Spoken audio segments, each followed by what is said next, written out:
త్రికటకాలు ఉన్నాయి.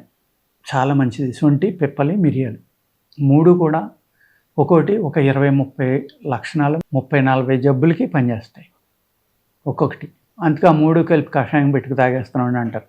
అది వాత శరీరులు, కఫ శరీరులకి పర్వాలేదండి. వేడి శరీరం ఉన్నవాళ్ళు అటువంటి కషాయం కంటిన్యూగా చేయటం వల్ల కీళ్ళ నొప్పులు, కాళ్ళ నొప్పులు, కళ్ళు మంటలు, తలపోటు, మైగ్రేన్స్, లేకపోతే మోషన్స్, కడుపులో మంట, గ్యాస్ట్రిక్ ప్రాబ్లం ఇలాగ ఎన్నో రకాలు రావచ్చు అన్నమాట. ఎప్పుడైతే మీరు ఈ త్రికటకాలు కషాయం తాగారో, శొంఠి, పిప్పల, మిరియాలు అద్భుతమైన మూలికలు 3 కూడా. కానీ ఎప్పుడైతే మీ 3 యాసిడ్స్ ఉంటాయి, హైయెస్ట్ యాసిడ్స్ ఉంటాయి వాటిలో. అంచేత ఏంటంటే పొట్టలో ఎప్పుడు ఆహారం ఉంటే పర్వాలేదు ఏదో ఒకటి.